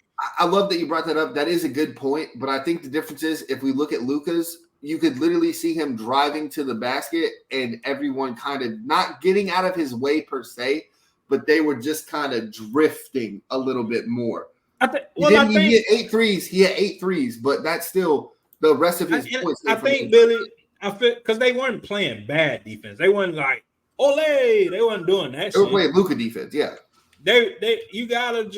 We just gotta realize that, bro, some of these motherfuckers are so offensively talented that it really ain't a lot of shit you can really just do for it, bro. Like, because honestly, dog, you don't think Luka did it, but you don't think we seen Devin Booker go for 70. We seen like Devin Booker the same week Luka had 63, Devin Booker had 62, and then 60 same week. Yep. Like, bro, that shit ain't, you know. That's we're in now. Yeah, bro. It's like everybody can shoot the tray. The whistle is favorable to certain people, not to LeBron, but to certain people. So, but these motherfuckers are offensively talented. Luka played Euro ball. He's been playing ball since he was fucking 9 years old. So he know how to go get a fucking bucket. That's easy. But this has been episode 102 of Brickshottas with Billy Antonio. Like I said, man, I don't know if Chris and Matt will be with me and Billy Friday, but we got a special guest. Coach Tony Kimball will be on with us to talk the art of defense Friday. Make sure y'all show up. We'll post that, put it out, and we'll just sit down and talk and listen to a coach give us insight on, or his insight on defense. We get a little bit smarter, man. Me and Billy might go coach a team or something. Chris, Matt, y'all got anything to say? Good. I should be able to join you on Friday if y'all will have me. Absolutely. Yeah, definitely. Absolutely. Yeah. Matt, who do the Lions take with the 29th pick in the draft? We take whatever the best cornerback is remaining. The second pick, we take the best cornerback remaining. The third pick, another corner. Cornerback? Our fourth pick, all cornerbacks. We're going to take all cornerbacks in the draft for ever happen. One of them's going to be good. That's like that logic. I forget who it was, but 1 year a team had like 2 top 10 picks. They're like, take quarterbacks with both of them. One of them going to be good. All right. Hey, appreciate it. Episode 102. Thanks, y'all.